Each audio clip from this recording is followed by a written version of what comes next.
In 2023, over 510,000 population got moved out from Florida. In 2023 alone, more than 500,000 people left Florida. And in 2024, almost 700,000 people moved out. This is the highest trend where people decide to leave Florida, especially Miami, Fort Lauderdale metropolitan areas. But there are certain percentage of people who are moving in. So there's a 1.5% of population raise happened since 2023 to now. So it's not going totally negative, but there is something going around where a lot of people are moving out, and it's the rates of that moving out population is higher too. So you do need to understand what is happening in Florida where a lot of people are moving out. Let's start right now.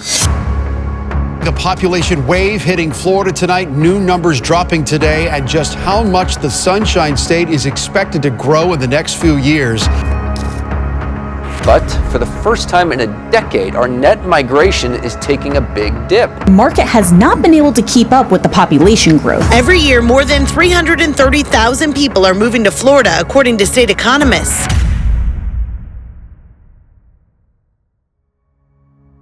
So migration has a lot of big patterns happening, especially in the last 2 to 3 years. Almost 1.5% population has increased in Florida, even though thousands of people moved out. But it's not something common. Florida faced that. But recently, last few years, a lot of people decided to leave Florida. One of the major reasons of that is a lot of companies started the in-office work. So if you remember in my old videos I made, why the majority migration happening in South Florida is the lifestyle. Because of the lifestyle, a lot of virtual flexibility of working individuals, they started moving in, and a lot of outstate migration happened, especially in pandemic times. So all this correction has started happening, especially when companies started to call people in office. So that's the majority of reason of people moving out, but there are some other reasons that we'll be discussing in this video, and that will be the real cons of why Florida is facing this migration problem. Number two, lot of HOA issues. If you see in Florida, especially South Florida, you will hardly find neighborhoods where there is no HOA, especially on a beach side, east side of the South Florida border. So a lot of high-rise buildings, all those buildings have HOAs, and HOA prices have been increased drastically. In suburb, if you go, there are some neighborhoods, no HOA neighborhoods too, but that's not tons of options. With HOA, the problem is unannounced price increased, assessment fees has been increased. So if people are owning condos, especially the international buyers, they are not liking this. They didn't expect for HOA to be bumped from $300 per month to straight to $1,500, or maybe adding the special assessment fees. I have heard recently one of the building, they increased the special assessment fee to $50,000 per resident. 50 per unit. I mean, not per resident, but per unit. $50,000.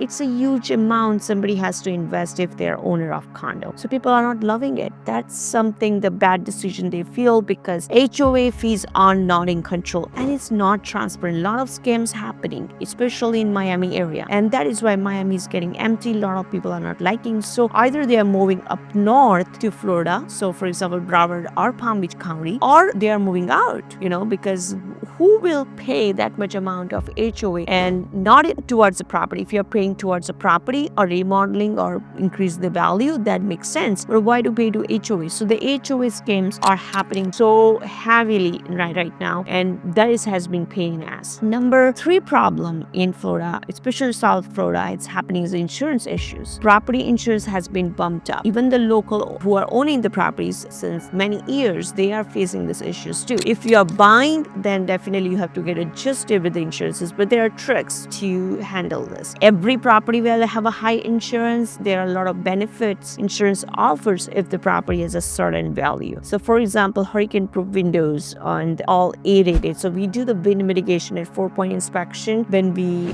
buy a property. That's something helps out to get the insurance in the best discount. So in case you don't know, I run real estate team in Florida, especially Miami, Fort Lauderdale areas. So if you're looking to buy, invest, or sell, I do have a fantastic team to help help you out. And we do provide the no pressure Zoom calls. So in case you want to learn about, or you want to see like if it's worth for you to live here, or if you have a property and you want to understand the investment part of it, definitely we can help you out. So talking about the coming back to insurance problems. So insurance problems has been huge because of the season. No matter what, the hurricane is one of the big problem in Florida area, and because of that, especially last few hurricanes, the insurance prices went up because a lot of people lost their homes and they didn't want it to give up. A lot of insurance companies moved out from the Florida, and this has been running last few years. Lately, I am hearing its changes are happening. Some companies are coming back. Citizen insurance is basically from the state. So if there is not much competitors, of course, citizen insurance will bump up. But now some companies are coming back. So citizen insurance is not kind of coming under control. And one disclaimer, if you're buying here, do not buy something which has a very, very old roof unless you want to negotiate properly with the seller. So you need to make an informed decision before you buy here, because there are a lot of rules and regulations, and also there are some tricks and tips you can follow to negotiate the property good. So as I'm an investor by myself, so I try to buy some majority part non-remodel property so that you can negotiate better. And there are, of course, the insurance is temporary. So if you change the roof, insurance will correct the numbers and it won't be that expensive. So as long as you have a numbers in your hand, then you are good. Now, another problem right now happening in Florida is sinking. This is the environmental change, and sinkhole has been an issue mostly in the central and north side of Florida, but in South Florida, also Miami, Fort Lauderdale area, we have been listening lately, because since it's towards the beach, a lot of buildings have the elevations are more dipping in because of the salt. Also, land is kind of melting. In other words you can talk about. So a lot of buildings has to go through some big changes, and that's when this assessment phase comes into place. A lot of old buildings are not in a condition of living, so evacuation have been happening since last 1 or 2 years, many of the buildings in Miami and Fort Lauderdale area. So if you are someone who wants to buy a condo, make sure you do proper homework. Do not buy just randomly, oh, it looks great, 400,000 condo on a beach. Yeah, you will see variety prices in South Florida, trust me, but not every building is suitable for you right now. Instead of that, invest or buy in suburbs. Suburbs are very much safe, even though you're close to beach, but our elevation levels are not bad. I live in suburb, even though we go, more frequently to beach, but it's just more safe, for families it's more safe. And the flood, we are out of flood zone and we don't have to worry about it, especially in hurricane time, having the floods and stuff like that. So it's a very, very important. Safety is number one thing, right? So definitely do your homework before you buy here. So I hope this video gave you value. If you want to learn more about stuff about South Florida or in general Florida or neighborhoods, I have a tons of videos here. And make sure, guys, to comment me below what kind of video you want me to make. I would love to make those videos and provide you great content. See you in my next video.